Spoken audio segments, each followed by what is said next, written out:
Hi friends, అందరికీ నమస్కారం. Friends, ఈ వీడియోలో రెండు తెలుగు రాష్ట్రాలకు సంబంధించిన వెదర్ అప్డేట్ ఇప్పుడే రావడం జరిగిందండి.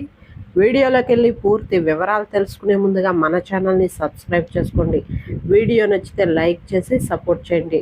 అలాగే మీ యొక్క ఫ్రెండ్స్ అండ్ ఫ్యామిలీకి కూడా షేర్ చేయండి.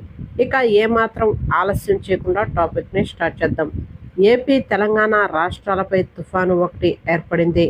దానితో మే 1న అనగా రెండు తెలుగు రాష్ట్రాల్లో భారీ వర్షాలు ఇవాల్టి నుంచి కురుస్తాయని వాతావరణ శాఖ తెలిపింది. కొన్ని చోట్ల మోస్తారు వర్షాలు కురుస్తాయని తెలిపింది. మరికొన్ని చోట్ల ఎండలు ఉంటాయని ఏపీ, తెలంగాణ, యానం, కర్ణాటక, కేరళ, తమిళనాడు, పుదుచ్చేరిలో ఒక వారం రోజుల పాటు తేలికపాటి నుండి మోస్తారు వర్షాలు కురుస్తాయని వాతావరణ శాఖ తెలిపింది. ఈ వారమంతా గాలి వేగం గంటకు 30 నుండి 40 కిలోమీటర్లు, అత్యధికంగా ఒక్కొక్కసారి గంటకు 50 కిలోమీటర్ల మేర 60 కిలోమీటర్ల వరకు దాటే అవకాశం ఉందని వాతావరణ శాఖ తెలిపింది. ఈ వారమంతా వర్షం పడే సమయంలో ఉరుములు, మెరుపులు, పిడుగులు కూడా పడతాయని జాగ్రత్తగా ఉండాలని వాతావరణ శాఖ తెలిపింది. ఈ గాలులు చాలా ప్రమాదకరంగా ఉంటాయని చెప్పింది వాతావరణ శాఖ.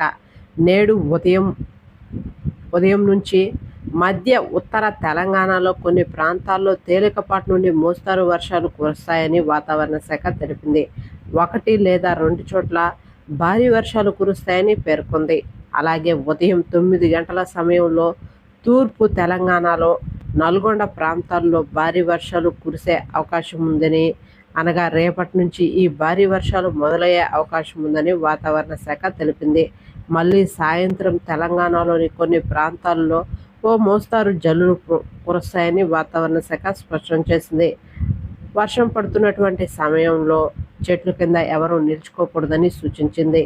రాత్రి 7 తర్వాత హైదరాబాద్లో మోస్తారు వర్షం పడే అవకాశం ఉందని, అటు తర్వాత 10 దాటిన తర్వాత భారీ వర్షం పడే అవకాశం ఉందని వాతావరణ శాఖ స్పష్టం చేసింది. ఇక తెలంగాణకు సంబంధించి కనుక చూసుకున్నట్లయితే తెలంగాణ రాష్ట్ర వ్యాప్తంగా భారీ వర్షాలు కొన్ని చోట్ల, చిరుజల్లులు కొన్ని చోట్ల కురుస్తాయని వాతావరణ శాఖ సూచించింది. ఓకే ఫ్రెండ్స్, చూసారు కదా రెండు తెలుగు రాష్ట్రాలకు సంబంధించిన వెదర్ అప్డేట్. వీడియో నచ్చితే లైక్ చేయండి, మన ఛానల్ని సబ్స్క్రైబ్ చేసుకొని ఫాలో అవుతుండండి. Thank you.